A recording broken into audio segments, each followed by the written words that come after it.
Bienvenue au premier enseignement de notre Pioneer School. Aujourd'hui, je vais vous conduire à travers l'histoire de l'Église et je vais vous montrer que la plupart des choses que nous faisons aujourd'hui ne sont pas basées sur la parole de Dieu, mais plutôt sur nos propres fondations établies il y a de nombreuses années par l'Église catholique. Ainsi, parce que nous continuons à construire sur cette même fondation, toutes les églises se ressemblent et nous ne sommes pas efficaces pour faire des disciples de la façon dont Jésus nous l'a commandé. Lorsqu'on s'en rend compte et qu'on change notre façon de faire, on est alors bien plus efficace pour faire des disciples. Nous serons libérés de quelques traditions et entrerons dans la vie chrétienne normale. La vie chrétienne normale, c'est ce que nous lisons ici, le livre des Actes, le réveil du christianisme tel que nous le lisons dans la Bible. Ce que vous voyez derrière n'est pas la vie chrétienne normale. La Bible, le livre des Actes est la vie chrétienne normale. Je vais vous aider à voir cela et faire le premier pas vers la liberté. Dans la vie que Dieu a pour vous, la vie que l'on lit dans le livre des Actes. Donc, bienvenue à ce premier enseignement.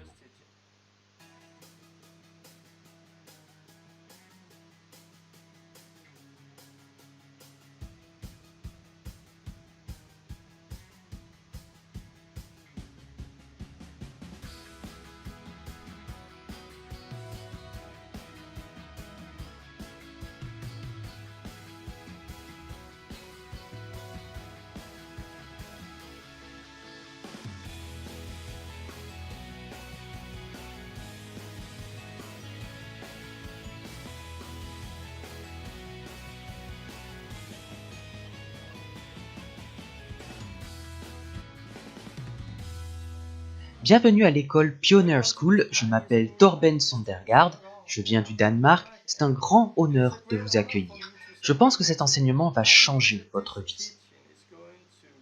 Beaucoup ont vu ma chaîne YouTube ou mon site thelastreformation.com et ont entendu des témoignages de ce que Dieu est en train de faire.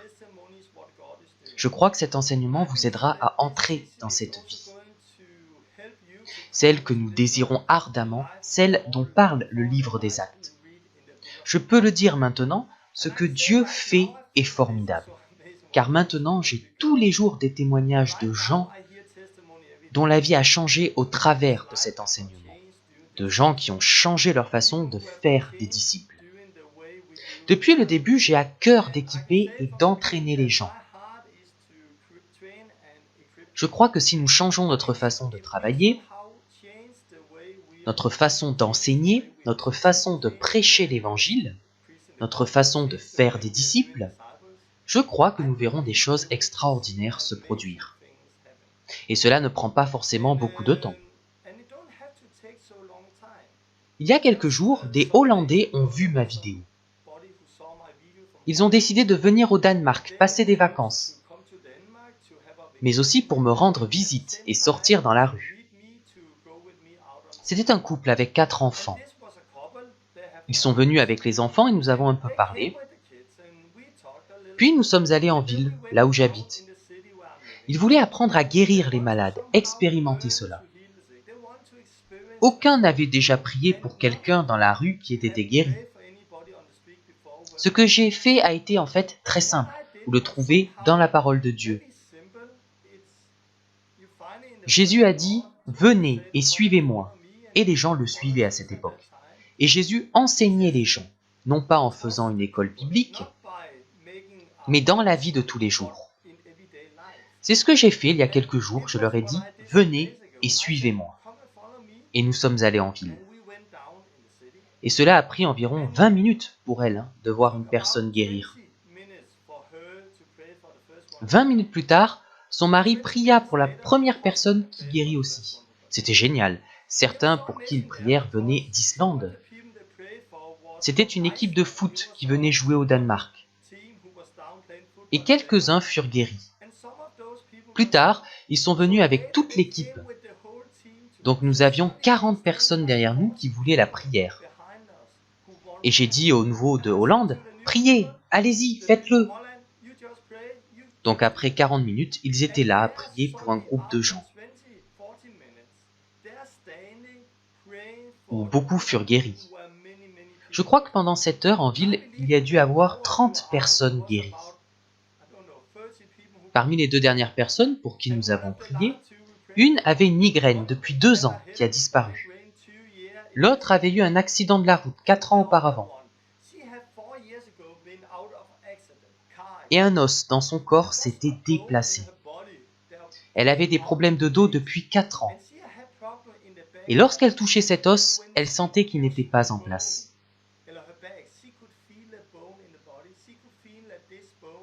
Que quelque chose n'allait pas. J'ai donc dit à cette dame de Hollande, comme à l'autre, « Priez !» Elle a prié et cet os est rentré. Elle ne pouvait plus le sentir et toute la douleur était partie. Voici ce que nous avons expérimenté en 1 heure seulement. Il leur aura fallu 40 minutes pour apprendre à guérir les malades.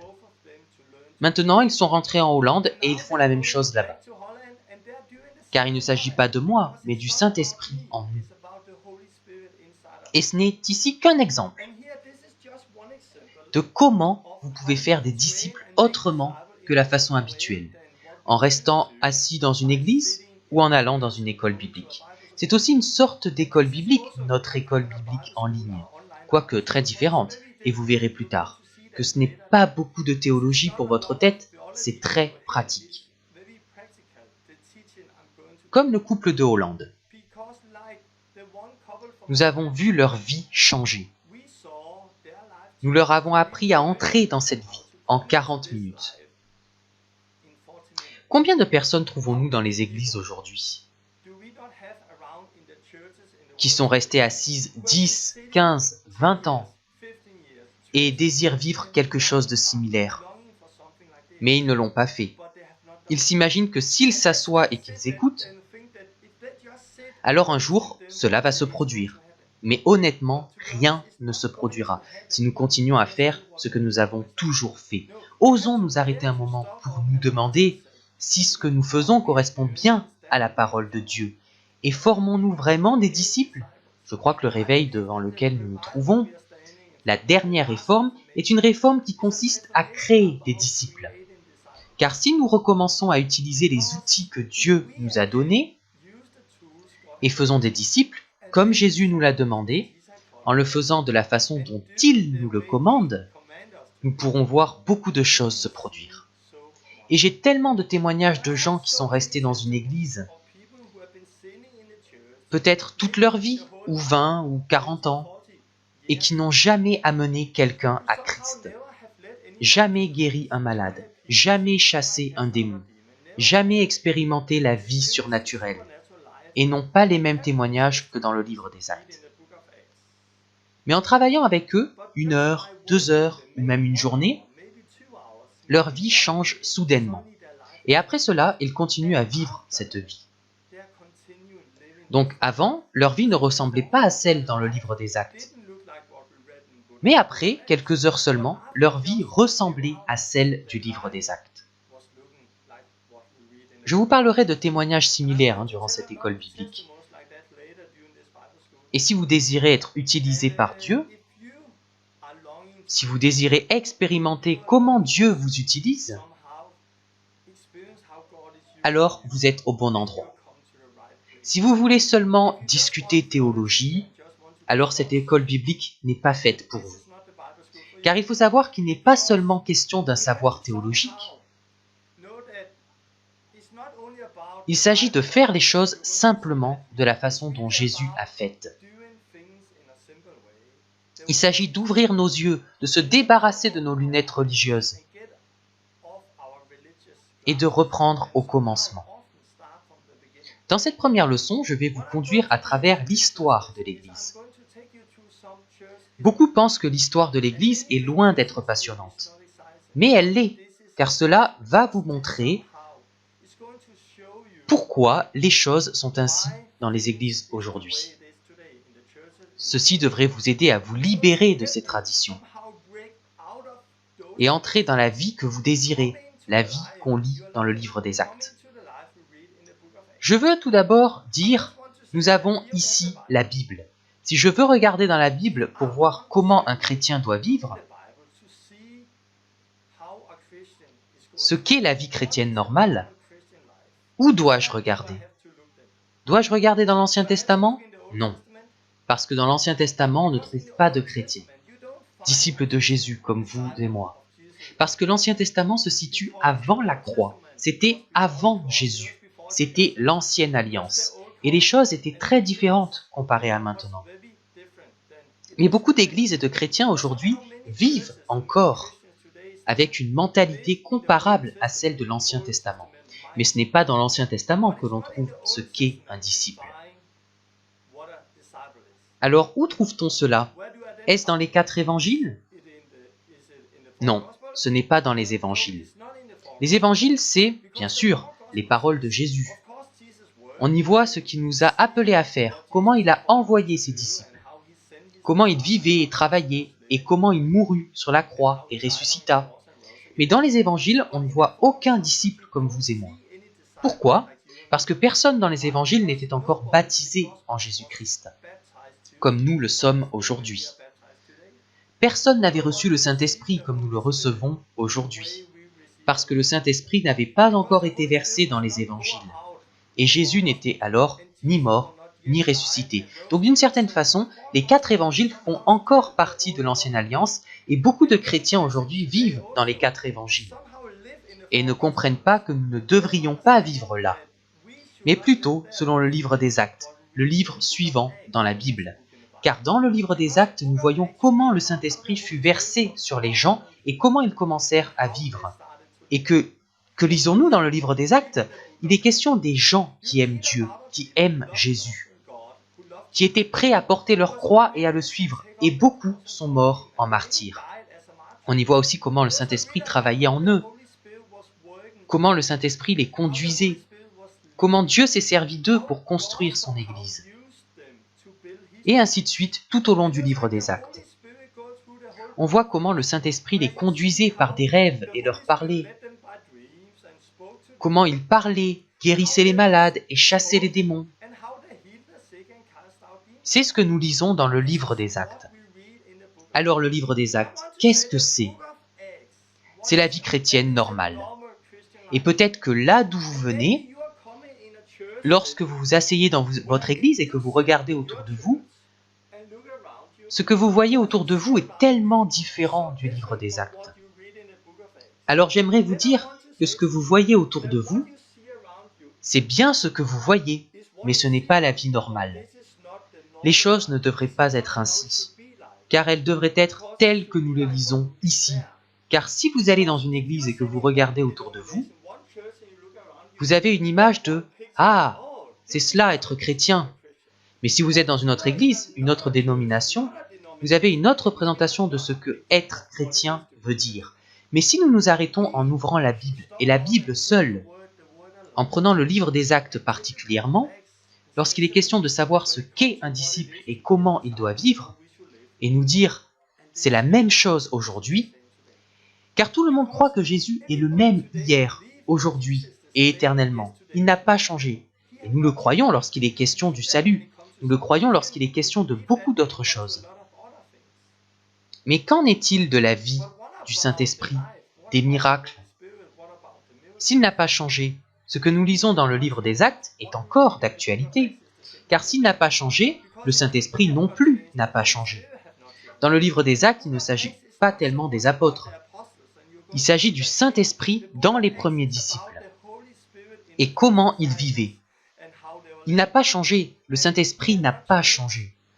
Et donc nos vies devraient aujourd'hui ressembler au livre des Actes. Et lorsque je me suis rendu compte de cela, et d'autres choses que je vais partager avec vous, j'ai commencé à me dégager de ma vie normale à cette époque. Et j'ai fait un pas, puis un autre, et j'ai vu de plus en plus de cette vie dont il est question. Et j'ai tant de témoignages merveilleux de comment Dieu m'a conduit par des rêves, comment il m'a parlé, le Saint-Esprit m'a conduit, comment j'ai vu de nombreuses personnes être sauvées, remplies du Saint-Esprit sans que je prie pour elles. Le Saint-Esprit vient soudainement sur eux et ils se mettent à parler en langue, des gens délivrés de démons. Et c'est devenu une façon de vivre normale pour moi aussi. Beaucoup d'entre vous ont entendu parler de cette vie. On en entend parler en Chine, en Afrique, ou ailleurs, mais jamais en Occident. J'habite au Danemark, pays occidental, et Jésus est le même ici, en Occident. Ce que nous lisons et ce que nous entendons dans des témoignages de Chine, nous le pouvons le voir ici. Pourquoi ? Parce que Jésus est le même, et j'espère que vous êtes prêts à recevoir cet enseignement, car cela va être provoquant. Je préfère vous prévenir. Dieu m'a donné un don, le don de provoquer les gens. Maintenant que j'ai dit ça, je peux m'en servir. Je veux vous provoquer. Je veux vous dire et vous montrer des choses que vous n'avez jamais entendues. Mais lorsque vous entendez quelque chose de nouveau, alors arrêtez-vous, ressentez les choses, puis cherchez dans la parole de Dieu. Ce que je dis n'est-il pas vrai ? Et vous serez stupéfait, car vous verrez que tout ce que vous avez fait jusqu'alors n'a rien à voir avec la parole de Dieu. Ce n'était que des traditions. Je vais vous montrer ça maintenant, et vous conduire dans l'histoire de l'Église, et vous montrer sur quelle fondation nous construisons, et ce sera une aide pour vous permettre de sortir de tout cela. Et je reviendrai souvent là-dessus durant cette école biblique. Car cet enseignement va vous permettre de recevoir ce que Jésus dit. Êtes-vous prêts ? J'ai un papier ici, le livre des Actes, le réveil du christianisme tel qu'on le lit dans la Bible. Le livre des Actes, c'est la vie chrétienne normale. Ça commence avec le Saint-Esprit versé sur des gens et la façon dont vivaient les premiers disciples. Je vais parcourir ce livre pendant cette école biblique et nous y verrons beaucoup de choses. Le livre des Actes parle de quelques personnes qui ont changé le monde. Le Saint-Esprit a commencé et a influencé le monde entier. Il y avait un christianisme de réveil au début, mais aussi des martyrs. Beaucoup moururent pour leur foi. Puis quelque chose s'est produit. Vers l'an 300, un empereur appelé Constantin altéra beaucoup le christianisme. Auparavant, le christianisme était persécuté et beaucoup mouraient pour sa cause. Et en raison de sa croissance, Constantin phagocyta le christianisme et en a fait une religion d'État. Beaucoup croient que Constantin était un chrétien et qu'il a fait un bon travail dans l'Église. Mais il a mis le désordre pour de bon, car pendant son règne, il a changé énormément de choses, sur lesquelles on se base encore aujourd'hui. J'y reviendrai. Suite à Constantine, nous avons eu l'Église catholique. Mais cela a eu un prix car beaucoup de choses ont changé. Si je dis Église catholique, à quoi pensent les gens ? Les gens pensent à un grand bâtiment. Ils pensent au pape, aux prêtres, à la messe, aux assemblées du dimanche. Et tout ce qui gravite autour de l'Église catholique. Mais où trouvez-vous tout cela dans le livre des Actes ? Où trouvez-vous un pape ? Où trouvez-vous un prêtre tel que nous le voyons ? Où trouve-t-on une messe ? Où trouve-t-on un bâtiment d'église ? Où trouve-t-on des cultes le dimanche ? Il n'y a rien de tel dans le livre des Actes. Jésus est venu déchirer le temple en quelque sorte, pour bâtir un nouveau temple, fait de pierres vivantes, où le Saint-Esprit demeure. Jésus est venu et a dit « N'appelez personne sur terre votre Père, car un seul est votre Père, celui qui est dans les cieux. » Jésus est venu avec beaucoup de choses, mais l'Église catholique les a changées. Parce qu'on a le lieu sacré, le temple, et on a le pape. Le mot pape vient du mot père. Et aujourd'hui, énormément de personnes appellent le pape notre Père. Mais ce n'est pas ce qu'a apporté Jésus. Il y a eu beaucoup de changements. Et si l'on regarde, quelle est l'origine de ces changements ? Le livre des Actes est composé de juifs et samedi est considéré comme un jour saint.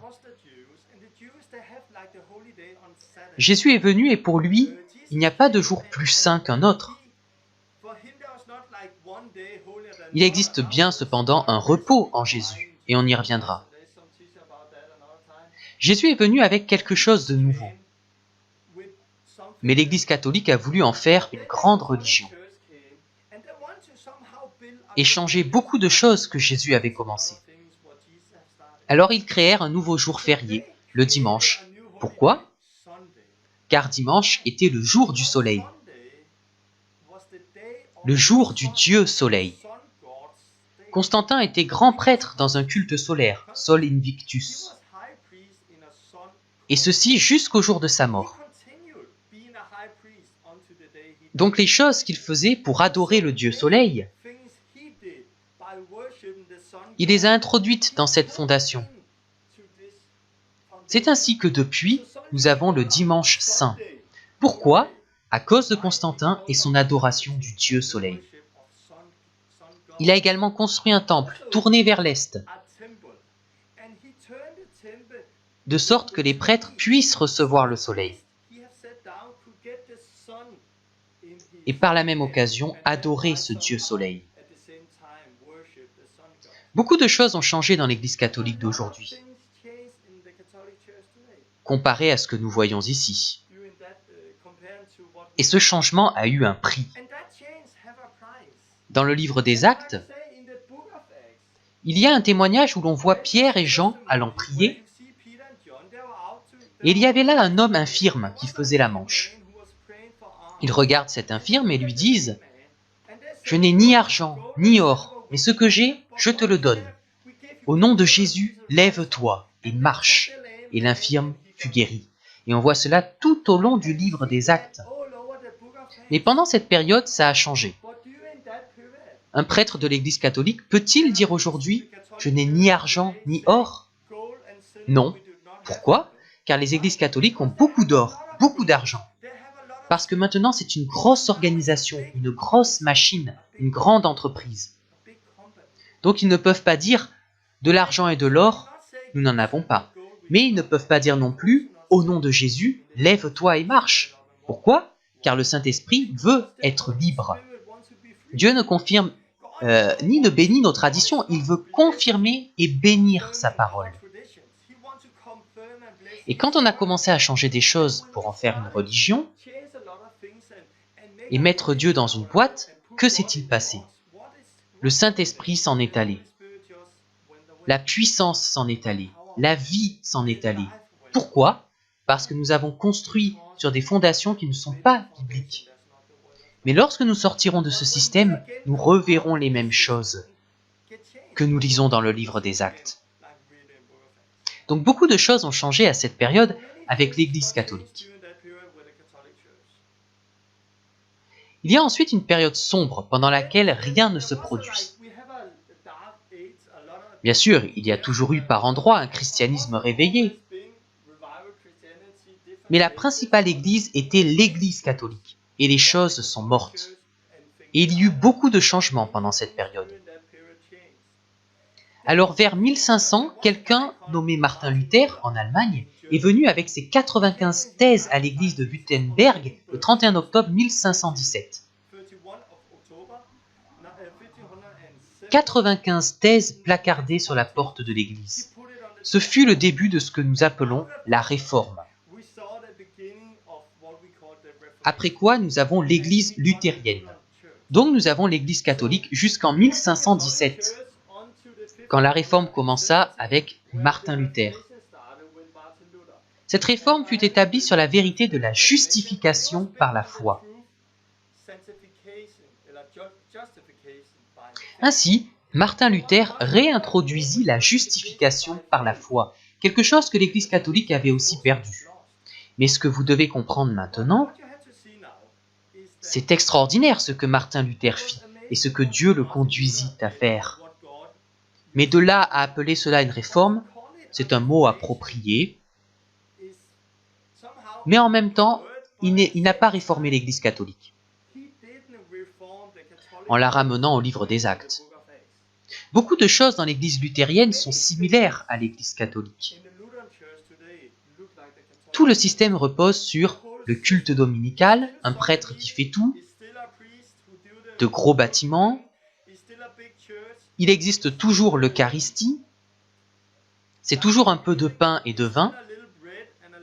Dans le livre des Actes, il s'agit d'un festin où ils étaient tous ensemble et se rassasiaient de nourriture. Mais cela changea et devint quelque chose de religieux pendant l'ère catholique. Puis dans l'Église luthérienne, nous trouvons à peu près la même chose. Donc Martin Luther vint avec la justification par la foi, oui, mais il ne réforma pas tout le système en revenant au livre des Actes. Il ne changea pas l'Église pour la ramener au livre des Actes. Une chose de plus au sujet du livre des Actes, je vais aussi y revenir plus tard. Jésus est venu avec une prêtrise par laquelle nous sommes tous prêtres. Tout le monde pouvait baptiser, participer à la communion et faire partie de tout ça. Car nous sommes tous prêtres, avec Jésus-Christ pour grand prêtre.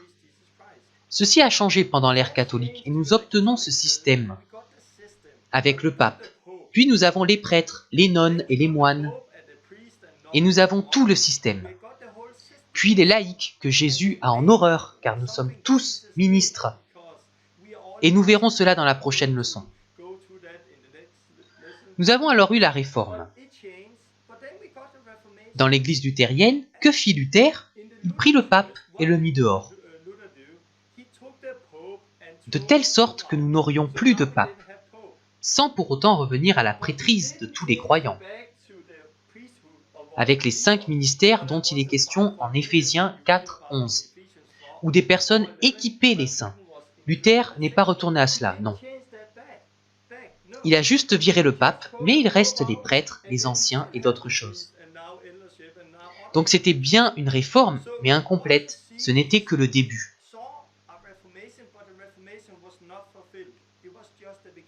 Car c'est devenu un gros système, comme l'Église catholique. Alors Dieu envoya quelque chose de plus, pour amener l'Église à son commencement. Alors il envoya le renouveau suivant, qui est apparu au début 1600 en Angleterre. Le mouvement baptiste. Et beaucoup furent persécutés à cause de leur croyance au baptême des croyants. Ils furent persécutés par l'Église catholique, l'Église luthérienne et également l'Église calviniste. Ils furent donc persécutés et à cause de cela, ils ont dû fuir en Hollande. Et en 1609, ils créèrent la première église baptiste en Hollande. Baptiste, le baptême biblique des croyants. Nous le plaçons ici. Et nous retrouvons la même chose avec le baptême. Dans le livre des Actes, tous se faisaient baptiser le jour même, sur leur propre foi. Et le baptême, si vous revenez au grec, se pratiquait sous l'eau. C'était comme un ensevelissement sous l'eau. C'était si important que dans le livre des Actes, on ne voit personne venir à la foi sans se faire baptiser. C'est très clair dans le livre des Actes, mais cela fut changé avec l'Église catholique. Car c'est devenu une religion d'État. Il n'est donc plus question de foi. Alors ils baptisaient tout le monde, même les bébés, parce qu'ils n'avaient pas le choix. Nous voyons donc les baptêmes d'enfants apparaître ici. Puis ici, la réforme. Mais Luther a-t-il réformé le baptême en revenant à ce qu'on lit dans la Bible? Non. Il a continué avec ce baptême, avec les baptêmes des bébés. Là encore, nous voyons que la réforme était incomplète. Les fondements étaient totalement erronés. Donc il y eut le renouveau baptiste et avec cela, le baptême biblique. Mais cela ne s'est pas arrêté là. Après cela, parce que les choses avaient bien débuté, en dehors de l'Église, comme un mouvement de réveil, il y avait quelque chose d'étonnant. Il y eut un réveil, il y avait la foi, il y avait le feu qui s'est éteint en devenant un système. Ainsi, l'Église luthérienne aujourd'hui ne ressemble plus à Martin Luther. Martin Luther était bien plus radical que l'Église luthérienne. Aussi, l'Église baptiste n'est plus baptiste comme à son début. Et vous verrez cela pour chaque réveil. Les choses commençaient de façon étonnante en dehors de l'Église. Il y avait la liberté, il y avait la vie, ou alors cela commençait dans l'Église, mais finalement sans libérer, parce que la boîte ne pouvait pas contenir ce que Dieu fait. À chaque fois, cela redevenait une nouvelle religion. Un réseau de foi, une organisation, appelez ça comme vous voudrez. Puis cela s'éteignait. Même chose avec le méthodisme. John et Charles Wesley, ils revinrent à la sanctification par la foi. C'était quelque chose que Martin Luther n'avait pas compris, car il pensait que nous sommes irrémédiablement sous l'emprise du péché. Mais Charles et son frère John Wesley ont vu cela. Dieu nous appelle à être saints, et Jésus n'est pas seulement venu pardonner nos péchés, il est aussi venu nous en délivrer et retirer le péché de nos vies. C'était quelque chose qu'ils avaient compris, et c'est une vérité importante, que nous devons être saints comme Dieu est saint. Donc ceci vint ensuite ici. Je veux vous montrer quelque chose. Ce que je trouve intéressant, c'est que sous nos yeux, depuis les derniers siècles, on peut voir que Jésus, ou Dieu, restaure son Église. De nombreuses vérités perdues à cette époque, Dieu les restaura conformément à sa parole.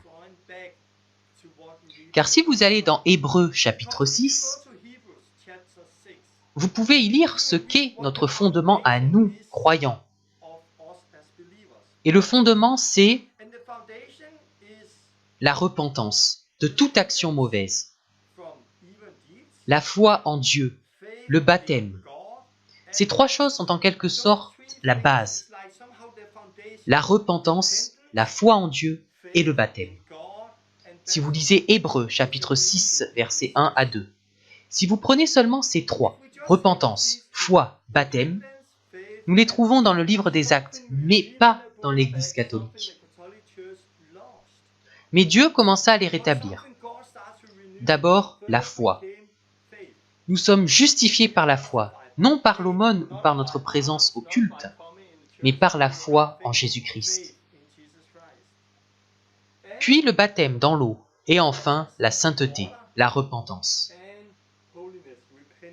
Donc les choses que l'on voyait dans le livre des Actes ont été changées au cours du temps, mais Dieu commença à les rétablir. Et il a continué parce que l'étape suivante a quelque chose à voir avec la vie éternelle, puis avec l'imposition des mains et recevoir le Saint-Esprit. C'était la chose suivante que Dieu envoya ou commença. Ensuite, l'Église adventiste, l'espérance de la seconde venue de Christ.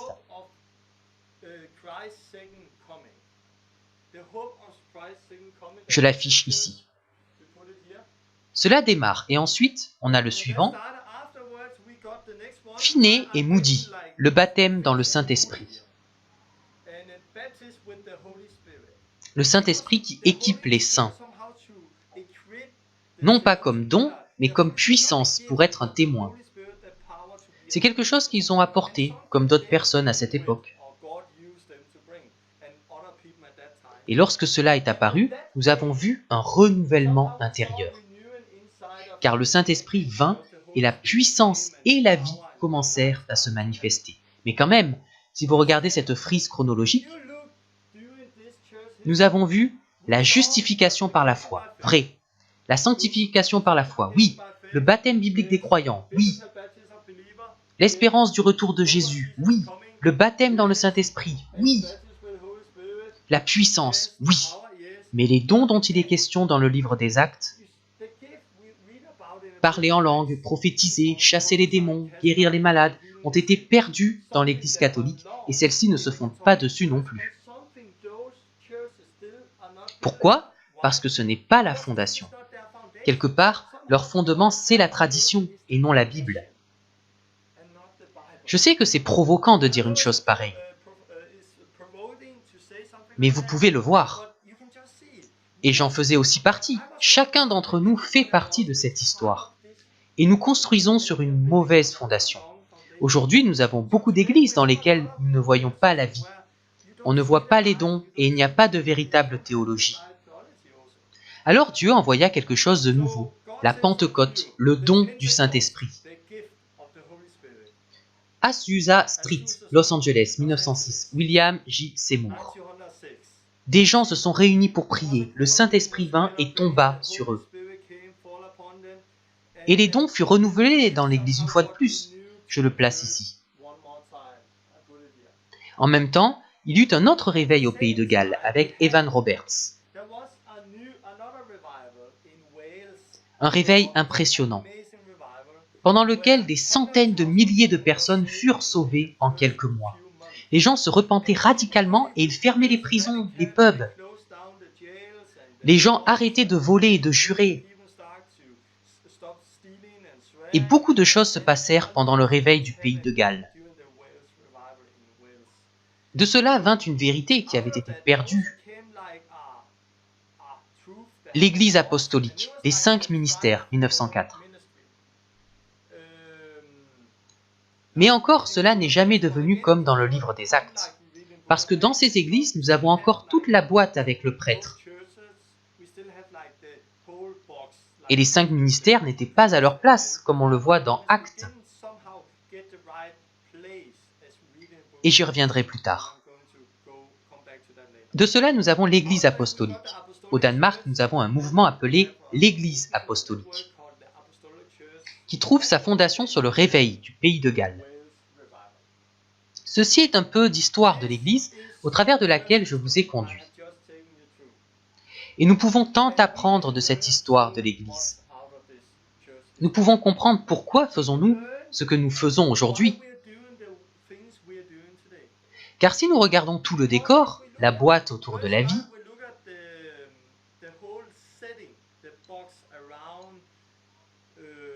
lorsque nous regardons le bâtiment d'église, il n'avait pas un bâtiment spécifique comme nous en avons aujourd'hui. Il n'avait pas de culte dominical comme nous l'avons. Il n'avait pas d'adoration le dimanche comme nous avons, où tout se ressemble comme dans une boîte. Il n'avait pas cela. Et beaucoup de choses ont changé pendant l'Église catholique. Nous avons le bâtiment, nous avons le prêtre, nous avons le culte dominical, avec l'adoration du dimanche dans l'ordre. Ceci a changé. Et finalement, l'Église luthérienne ressemble à l'Église catholique. Et toutes les autres églises ressemblent à l'Église luthérienne. Eux ont le culte le samedi, mais sinon c'est culte dominical x5, bâtiment d'église. Tout se ressemble d'une façon ou d'une autre. Et si vous voyagez dans le monde, presque toutes les églises se ressemblent. À chaque fois, on a un pasteur qui se tient avec la Bible.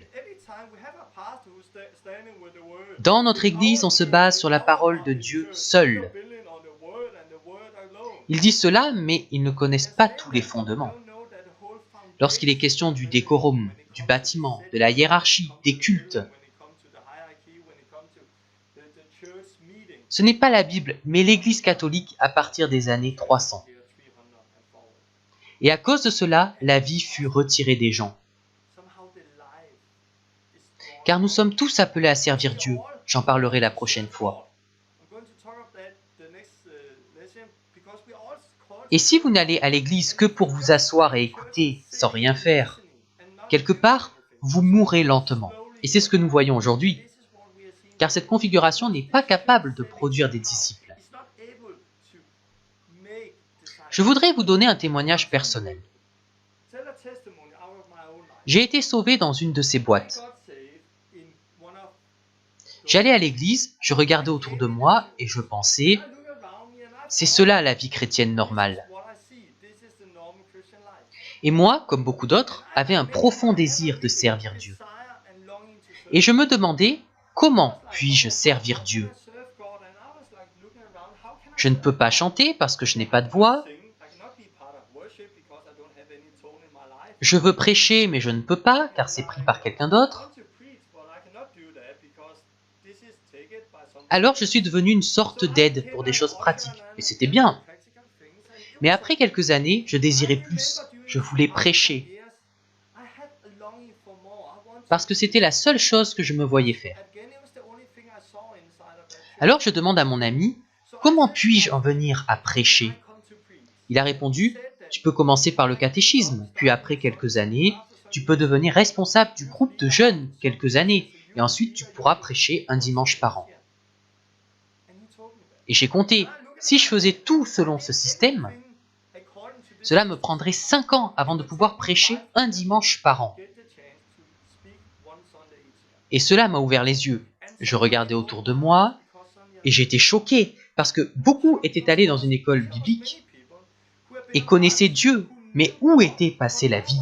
Maintenant, ils venaient juste s'asseoir, mais pas servir et rien ne se passait. J'ai vu quelque chose clochait.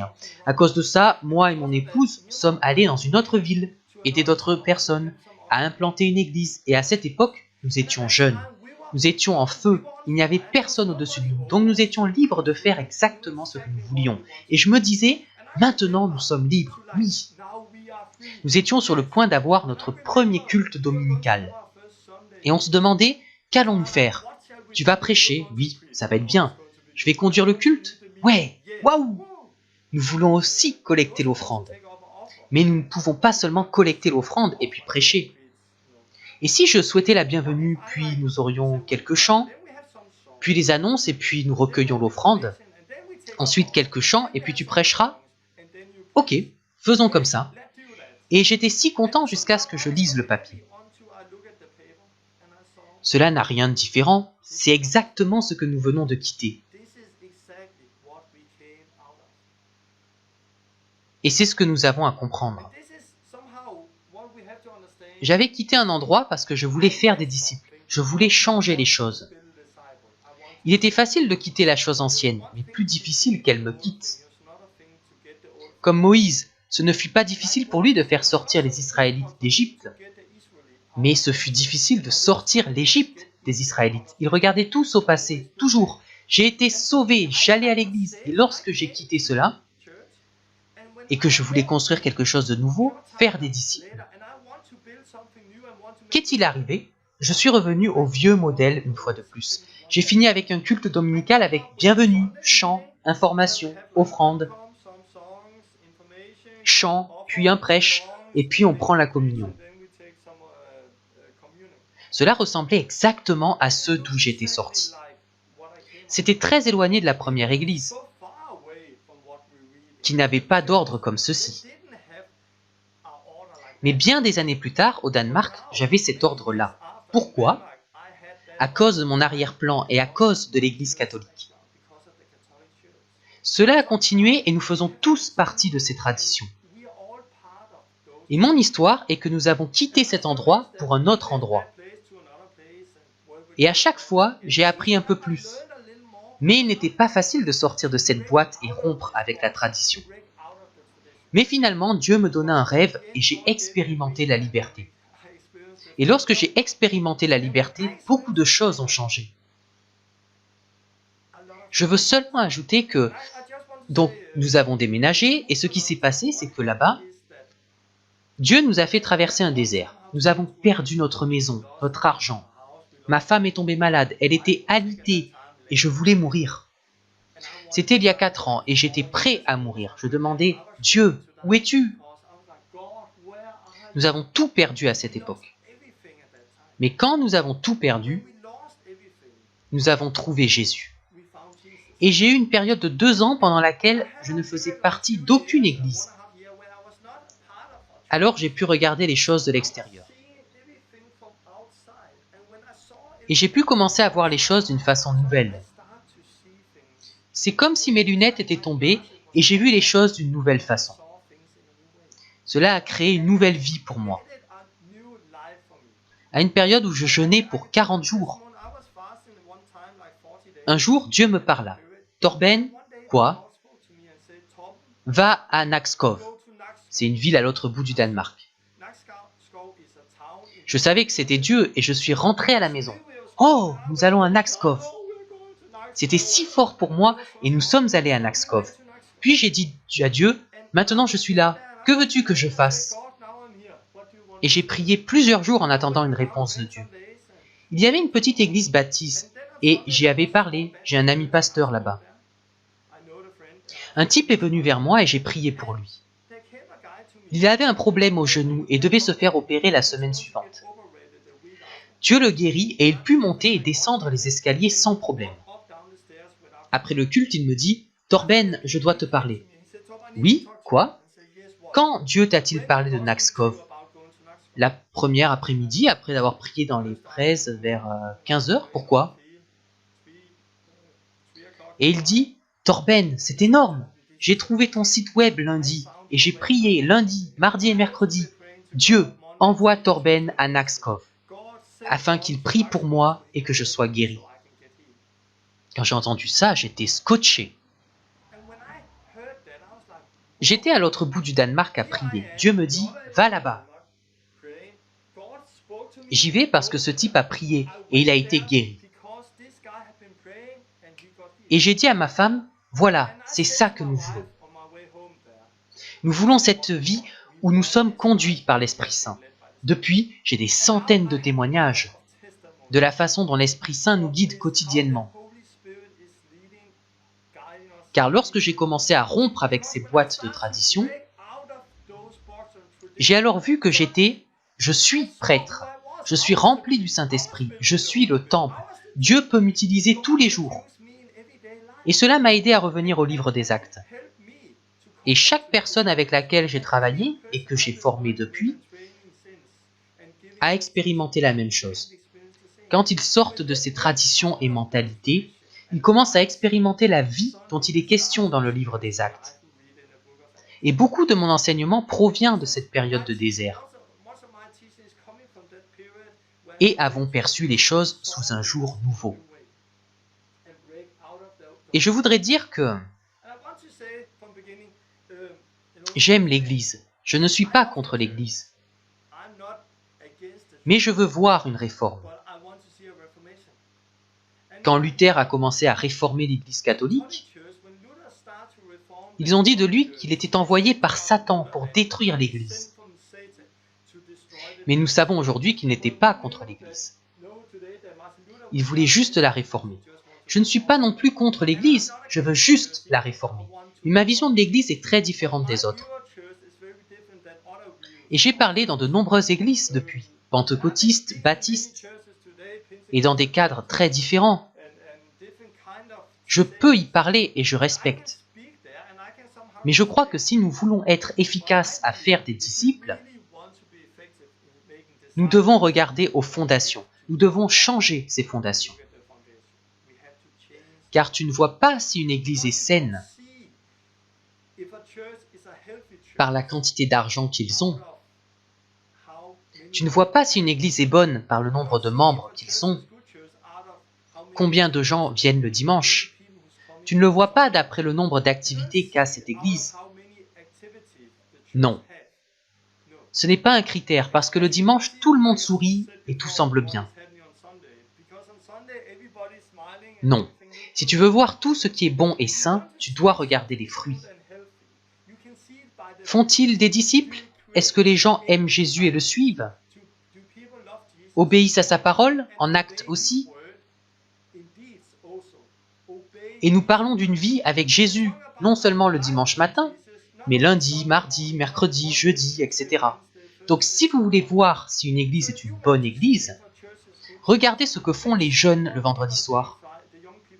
De quoi parlent les gens plus âgés le mercredi après-midi? Que font les gens lorsqu'ils sont ensemble? Est-ce la parole de Dieu qui sort de leur bouche ou de mauvaises blagues? Je suis assez hardi dans ce que je fais aujourd'hui parce que je vois les fruits. Les gens deviennent disciples de Jésus et grandissent. Et je veux voir une réforme. Et je crois que beaucoup de prêtres veulent aussi voir cette réforme. Car je vois beaucoup de clercs étouffés à l'intérieur de ce système. Ils ont commencé parce qu'ils voulaient faire des disciples. mais finissent avec culte du dimanche, réunion du mercredi, culte du dimanche. La vie part et les gens ne grandissent plus. Ils sont tués en quelque sorte. J'ai également été prêtre traditionnel et la vie me quittait. C'était difficile. Mais en changeant tout ça, beaucoup de choses se sont passées. J'ai un livre à ce sujet, The Last Reformation. Et j'encourage les gens à lire ce livre. Si vous voulez avoir plus de détails, alors lisez-le. Vous pouvez l'acheter en e-book sur Amazon, etc. Il y a un lien sur mon site www.lastreformation.com pour commander soit le e-book, soit le livre normal. Lisez-le parce qu'il s'y trouve un peu de cette histoire. Et cela vous expliquera ce que nous faisons.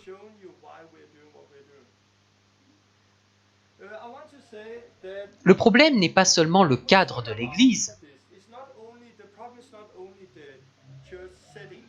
mais également la théologie. L'Église catholique a perdu beaucoup de choses, puis est venue la justification par la foi. Puis le baptême des croyants, la sanctification, le baptême du Saint-Esprit, et ainsi de suite.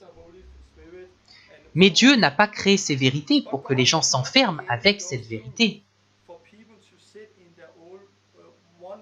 Et beaucoup, spécialement dans un pays luthérien comme le Danemark, disent « Nous sommes luthériens, nous n'avons pas besoin du Saint-Esprit. » Parce que nous avons tout dans l'Église luthérienne. Mais ça ne se passe pas comme ça, car tout est une vérité. Et je ne dis pas que la dernière chose est la meilleure, car l'Église baptiste a beaucoup à apprendre des méthodistes quand il est question de la sanctification par la foi et de la sainteté. Donc je ne dis pas que celle-ci est la meilleure, non. Je crois que ce que nous allons voir, c'est la collusion de chaque vérité. Mais pas par l'unification de toutes ces grandes dénominations, non.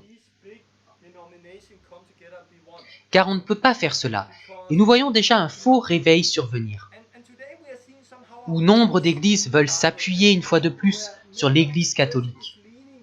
Je suis choqué comment le clerc pentecôtiste commence à s'appuyer sur l'Église catholique.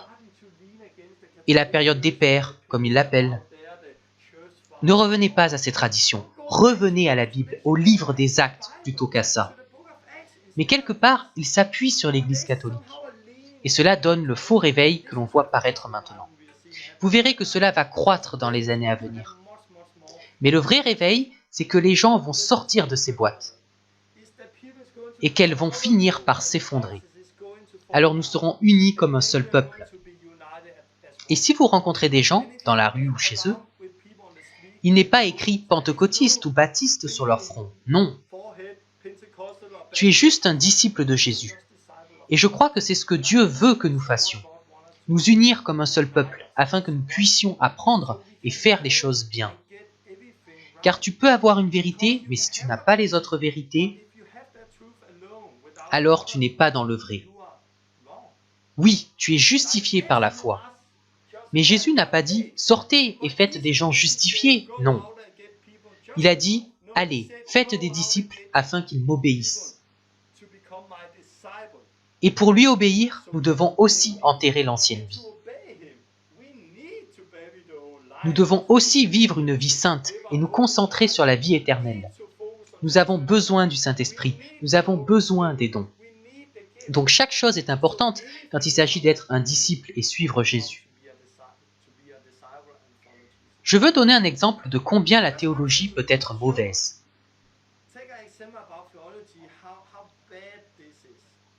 Si je prends 10 enfants de 10 ans et que je leur donne une Bible et que je leur demande de lire les évangiles et le livre des Actes, puis je leur demande quand est-ce qu'une personne doit se faire baptiser? Le premier dimanche, après qu'ils soient venus à la foi? Après qu'ils aient reçu des enseignements pendant plusieurs mois dans l'église?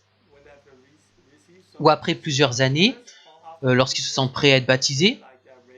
Si les enfants ont lu le livre des Actes, ils me regarderont et diront « Rien de tout ça, immédiatement, le jour même. » Pourquoi? parce que c'est tellement clair, c'est tellement évident que des enfants de 10 ans peuvent voir que dans Actes, tous ceux qui vinrent à la foi ont été baptisés le jour même. Tous, repentez-vous, faites-vous baptiser et recevez le Saint-Esprit. C'était le commencement à cette époque. Et c'était évident pour ces enfants. Mais si je prenais 5 personnes très intelligentes, de chaque dénomination, qui peuvent lire l'hébreu et le grec, et qui ont étudié la théologie pendant plusieurs années, et que je leur posais la même question, quand une personne doit être baptisée, ils vont me donner 5 réponses différentes, suivant l'endroit où ils ont étudié. Et aucune de ces réponses sera la vérité. Car lesquels baptisent le jour même? Aucun. Pourquoi? Car cela n'est pas conforme à leur boîte. Donc nous avons rendu la parole de Dieu impuissante à cause de notre religion, à cause de nos traditions, car dans ces dénominations d'église, cela ne cadre pas que l'on baptise le jour même. Car nous voulons que cela se fasse à l'église et que ce soit organisé. Et à cause de cela, nous perdons la puissance, nous perdons la vie. Car Dieu ne confirme pas nos traditions, il confirme sa parole. J'ai fait l'expérience du baptême le jour même, pendant lequel le Saint-Esprit tombe sur les gens et ils se mettent à parler en langue, sans que personne ne prie pour eux. Pourquoi? Parce que Dieu aime ça. Dieu aime sa parole. Dieu aime quand nous l'honorons, lui obéissons et faisons ce qu'il nous a demandé, et pas ce que nos traditions nous disent de faire. Donc ces personnes intelligentes qui peuvent lire le grec et l'hébreu ne peuvent pas voir ce que dit la parole, mais un enfant de 10 ans peut voir. Et nous pensons souvent que tout est question de tradition, de connaissance et d'enseignement. Aujourd'hui, beaucoup de gens dans les églises pensent « Oh, si je veux servir Dieu, je dois aller dans une école biblique. » Faux. Honnêtement, c'est faux. Dans le livre des Actes, allait-il à l'école biblique? Non. Connaissait-il Jésus? Oui. Avait-il beaucoup de connaissances? Oui. Mais par le fait d'être ensemble avec lui, pas en étudiant à l'école. Je ne dis pas que l'école biblique est nécessairement mauvaise. Mais le problème, c'est que lorsque tu as fini avec l'école, tu lis la Bible avec des lunettes différentes. Par exemple, si je rencontre une personne qui a étudié la théologie, je peux dire ce que croit cette personne sans même parler avec elle. J'ai juste à savoir où il a étudié. S'il a étudié dans l'église luthérienne, « Oh, tu crois ceci et ça et cela. Dans l'église méthodiste, tu crois ceci et cela. Dans l'église baptiste, tu crois ceci et cela. » Vous comprenez? Lorsque nous sommes sauvés, nous évoluons dans une certaine dénomination, un certain cadre ecclésial. Et souvent, on pense que là où nous avons grandi se trouve la seule vérité. Car tout ce que nous voyons nous semble être la vérité. Et bien sûr, nous avons autour de nous des gens intelligents, qui connaissent la Bible bien mieux que nous. Et donc, ce doit être la vérité. Mais nous oublions que tous ont des gens intelligents qui connaissent la Bible. Et chacun croit que ce qu'il fait est la vérité. Mais très souvent, on ne peut pas voir car nous lisons à travers ces lunettes. J'ai des amis dans le ministère luthérien très intelligents sur plein de choses. Mais lorsqu'on en vient au baptême, ils ne peuvent pas voir. Et quand je lis ce qu'ils disent, je me dis, si j'étais enseignant et qu'ils faisaient cela comme un devoir, ils recevraient vraiment une mauvaise note. Pourquoi? Car leur théologie est vraiment mauvaise quand on aborde cette question. Sur d'autres points, ils sont très forts, mais sur cette question, très mauvais. Mais ils ne peuvent le voir à cause de leurs lunettes.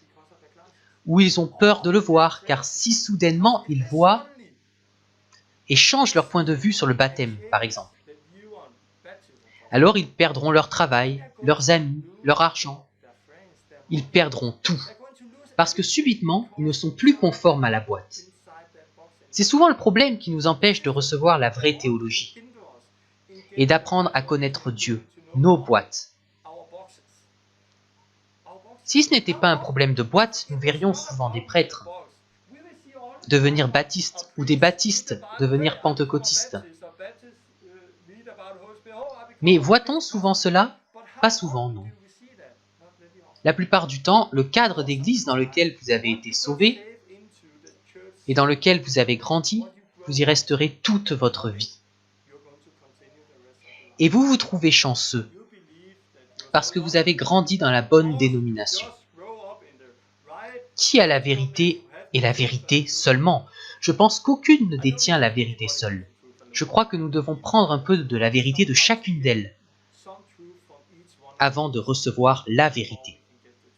Donc il ne s'agit pas tant de théologie, il s'agit de se débarrasser de vos lunettes. Et je ne veux pas discuter théologie avec les gens. J'ai fait cela avant, mais je ne veux pas perdre mon temps à discuter. Je veux utiliser mon temps pour former et instruire comme ça. Pour que les gens puissent se débarrasser de leurs lunettes et commencent à lire la Bible par eux-mêmes avec le Saint-Esprit pour les enseigner. Car en faisant cela, soudain, vous voyez des choses que vous n'aviez pas vues avant. Maintenant, vous voyez pourquoi mon site web s'appelle La Dernière Réforme. Le système catholique doit tomber et Dieu nous unira avant la parousie. La Dernière Réforme. C'est le nom de mon livre, c'est le nom du site web. Et c'est à peu près les enseignements que vous avez reçus ici. Je crois que nous nous trouvons face à la dernière réforme. Parce que Dieu, pendant cette longue période, a construit son Église. Et il nous demande d'enlever nos lunettes. Il veut que l'on se défasse de nos fondations erronées, pour revenir à la simple mais puissante vie, comme dans le livre des Actes.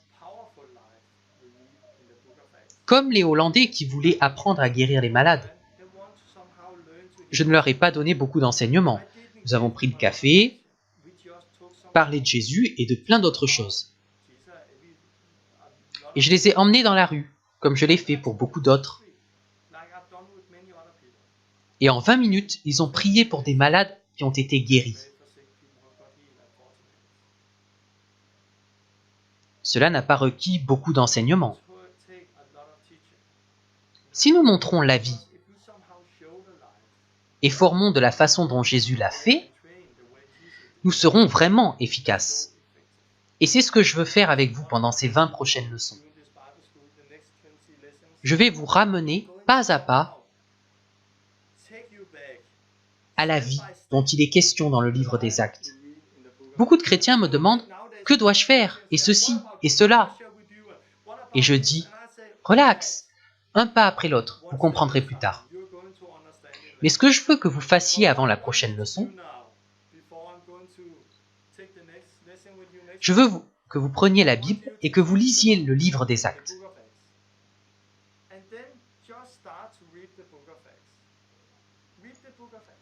Et en lisant, observez l'Église à l'intérieur. Et dites-vous, c'est la vie chrétienne normale. Lisez le livre des Actes et dites-vous, c'est la vie chrétienne normale. Essayez d'oublier le cadre ecclésial dans lequel vous êtes. Essayez d'oublier ce que vous voyez autour de vous. Et arrêtez de penser que c'est normal. La parole de Dieu, le livre des Actes, est la vie chrétienne normale. Alors lisez le livre des Actes. Et si vous voulez plus, commandez mon livre, The Last Reformation. Je pense qu'il serait bien que vous puissiez vous le procurer. Cela peut vous être d'un grand bénéfice. Je suis impatient de vous retrouver la semaine prochaine. Je vais dessiner et vous parler un peu plus du système et de la prêtrise universelle, pour vous aider à créer une plateforme sur laquelle vous pourrez grandir. Car en Occident, nous avons construit un christianisme complètement centré sur la connaissance. En réalité, il ne s'agit pas de connaissance, il s'agit de connaître et de faire. Et on pense souvent, j'ai besoin de plus de théologie, plus d'éducation. Mais si vous regardez les gens qui ont étudié la théologie, plus ils ont étudié, moins ils sont utiles au royaume de Dieu. Quand il est question de croissance, chasser un démon, guérir les malades, écouter la voix de Dieu en étant conduit par le Saint-Esprit, car la théologie remplace une simple obéissance pratique à la parole de Dieu. Ce que j'ai fait avec ce couple est tellement réformateur, tellement nouveau que leur vie a complètement changé. Et cela a pris seulement 20 minutes. C'est tellement extraordinaire, mais tellement simple. Nous avons juste mis en pratique Luc 10, 9. Sortez, guérissez les malades, prêchez l'évangile. Ok, faisons-le, mais souvent, on en fait de la théologie au lieu d'obéir simplement. Nous avons besoin d'une plateforme. Nous devons comprendre que Jésus veut faire partie de notre vie quotidienne. Oui, et j'en parlerai la semaine prochaine. Que Dieu vous bénisse. À la semaine prochaine. Bye bye. See you next week. Bye bye.